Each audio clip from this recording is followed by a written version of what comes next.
Morning class में कैसे हैं बच्चों आप लोग। आशा करती हूँ कि आप सब अच्छे होंगे और अपने घर में सुरक्षित होंगे। जैसा कि आप सभी जानते हैं कि कोविड-19 बीमारी ने महामारी का रूप ले लिया है, जिससे बचने के लिए सभी को सुरक्षित रहना है और साथ ही साथ साफ सफाई, बीच बचाव आदि का विशेष ध्यान देना है। साफ सफाई के तौर पर आप दिन में कई बार अपने हाथों को साबुन से धोएं, सैनिटाइज़र का प्रयोग करें और इसके साथ ही साथ बाहर कहीं भी जाएं तो मास्क का अवश्य प्रयोग करें और ज़्यादा ज़रूरत पड़ने पर ही घर से बाहर जाएं। घर में ही रहें, सुरक्षित रहें। चलिए, इसी क्रम में मैं रश्मि यादव रश्मोर इंटरनेशनल स्कूल की तरफ से ऑनलाइन क्लासेस में आपका स्वागत करती हूँ। आज हमारी पहली कक्षा हिंदी व्याकरण की भाषा और व्याकरण नामक पाठ से शुरू करते हैं। अध्याय 1 भाषा और व्याकरण। बच्चों, भाषा क्या है? भाषा किसे कहते हैं? तो आइए इसे देखते हैं और समझते हैं। अपनी बातों को दूसरों तक पहुंचाने के लिए हम भाषा बोलते हैं। अर्थात यदि हम अपनी बात को दूसरों तक पहुंचाना चाहते हैं तो हमें कुछ ना कुछ बोलना पड़ता है।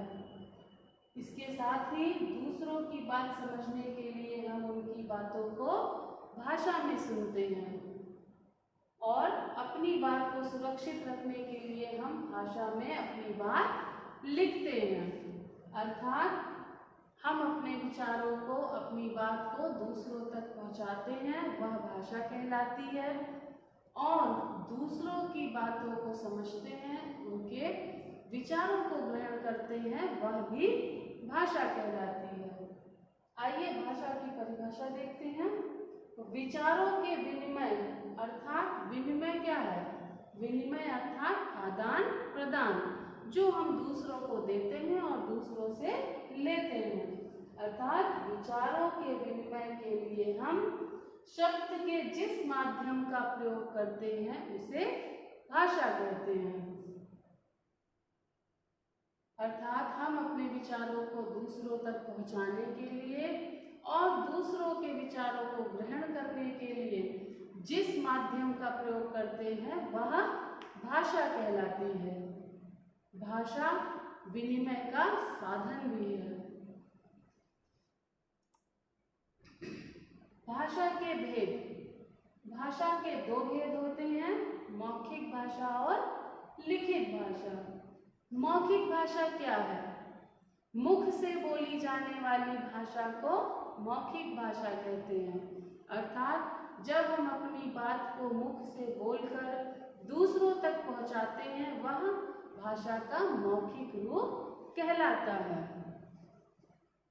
लिखित भाषा, जब हम दूसरों के द्वारा लिखे हुए शब्दों से उसके विचारों को ग्रहण करते हैं, वह लिखित भाषा कहलाती है। अर्थात जब हम अपने विचारों को लिखकर दूसरों तक पहुंचाते हैं और दूसरों के विचारों को लिखे हुए माध्यम से समझते हैं, वह भाषा का लिखित रूप कहलाता है। इसके आगे है मातृभाषा। बहुत से लोग इसे मातृभाषा बोलते हैं। मातृभाषा नहीं, इसका शुद्ध रूप होगा मातृभाषा। मातृभाषा क्या है? जो भाषा शिशु अपनी माँ या परिवार से सीखता है, वह मातृभाषा कहलाती है। अर्थात एक छोटा शिशु या बालक जो भाषा अपने घर, परिवार, माता या परिजनों से सीखता है, वह उसकी मातृभाषा कहलाती है। हमारे यहाँ हिंदी हमारी मातृभाषा है। उत्तर प्रदेश, बिहार, राजस्थान, हरियाणा, हिमाचल प्रदेश, मध्य प्रदेश, उत्तराखंड, दिल्ली आदि स्थानों के लोगों की मातृभाषा हिंदी है और यही उन राज्यों की राजभाषा भी है। आइए अब इस चार्ट के माध्यम से देखते हैं किन राज्यों की भाषा कौन सी है। तो देखिए, सबसे पहले मणिपुरी अर्थात मणिपुर राज्य की भाषा मणिपुरी है। कश्मीरी, जम्मू कश्मीर की भाषा कश्मीरी है। पश्चिम बंगाल की भाषा बंगाली है। असम राज्य की भाषा असमी है। बिहार राज्य की भाषा मैथिली है। गुजरात की गुजराती, पंजाब की पंजाबी, महाराष्ट्र की मराठी आदि। इस प्रकार भारत के विभिन्न राज्यों में उसकी अलग अलग भाषाएं होती है जो वहाँ की मातृभाषा कहलाती है। अब आइए इसे देखते हैं। एक तरफ ये देखिए राज्य लिखा है, दूसरी तरफ उसकी मातृभाषा लिखी हुई है। जैसे तमिलनाडु राज्य की मातृभाषा तमिल है। इसे मातृभाषा या राजभाषा भी कह सकते हैं।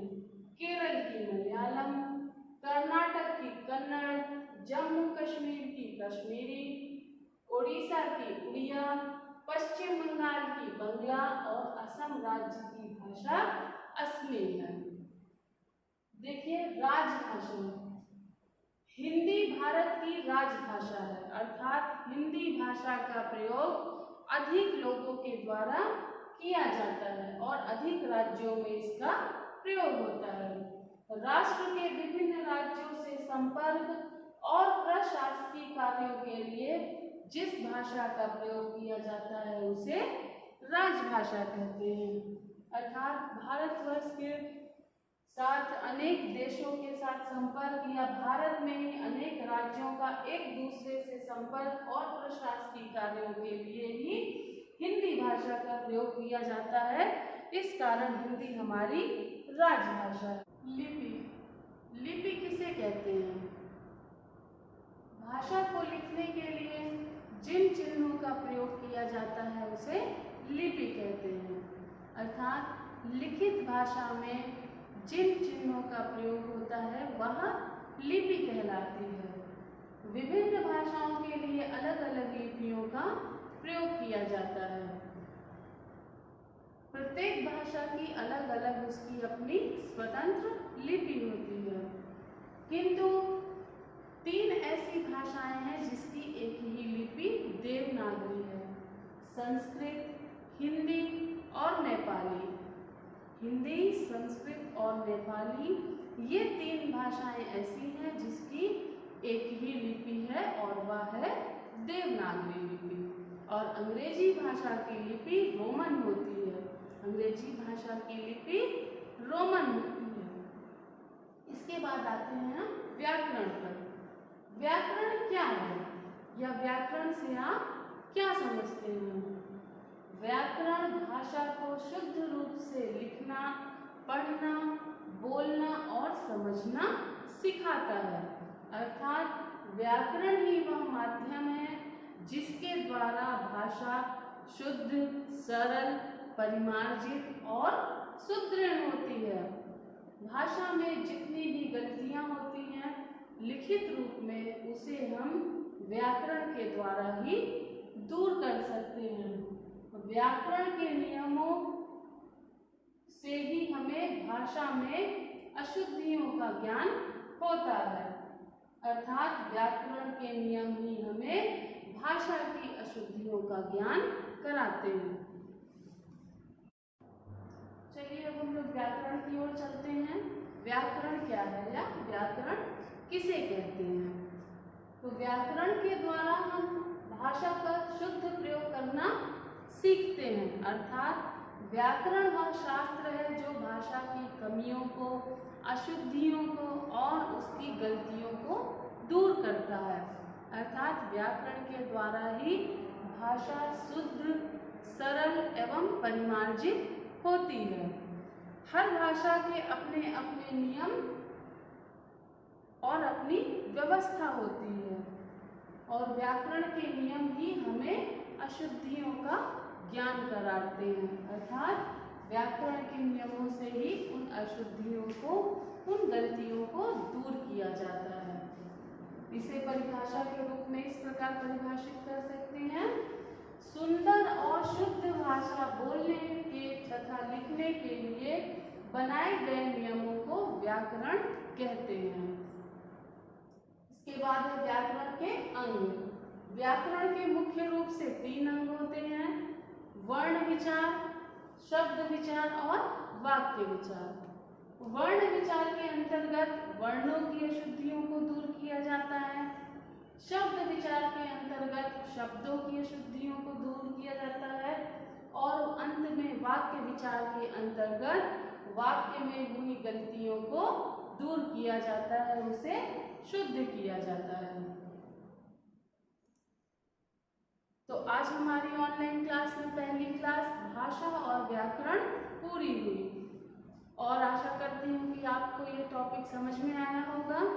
तो इसी क्रम में बच्चों उसी से संबंधित यानी भाषा और व्याकरण नामक पाठ से ही संबंधित आप सबके लिए 3 अभ्यास प्रश्न हैं जिसे आप अभ्यास करेंगे और याद करेंगे।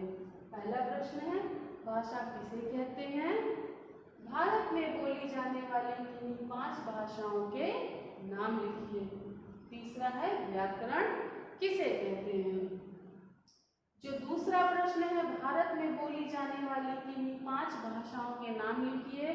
तो जब आपकी कक्षा चल रही थी तो उसमें एक चार्ट आया था भारत का नक्शा, उसमें भारत के अनेक राज्यों की अनेक भाषाओं के बारे में लिखा था। यह उत्तर आप उसी चार्ट की सहायता से पूरा कर सकते हैं। तो चलिए आज की कक्षा यहीं समाप्त होती है। आप सब अपने घर में रहें, सुरक्षित रहें। आगे दूसरी कक्षा में आप सबसे फिर मुलाकात होगी। तब तक के लिए धन्यवाद।